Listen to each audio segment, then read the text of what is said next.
Spring break approaches for Spartanburg County school districts. Health officials are having a growing concern over that measles outbreak. There is a concern for another holiday surge despite the state reporting 0 cases in the last week. Joining us live from our newsroom is Naomi Popa with what health officials announced today. Naomi. Yes, Cindy, Nigel, hopeful and vigilant is how state health officials are expressing their feelings this last week, knowing that there haven't been any new cases of the measles. They say their work is still not over.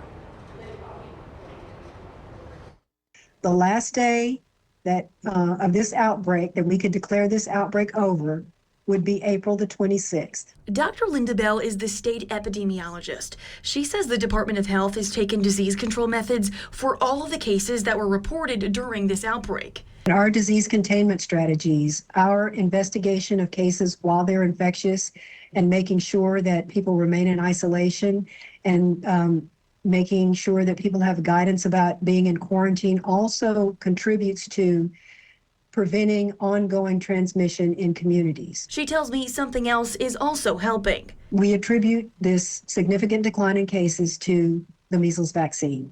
According to the Department of Health, 931 of the 997 cases appeared in people that were not vaccinated. But over 40 cases came from people who were fully or partially vaccinated.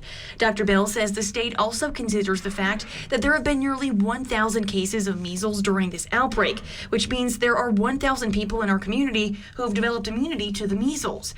I asked her if she thought the upcoming spring break for Spartanburg County schools would bring cases back up.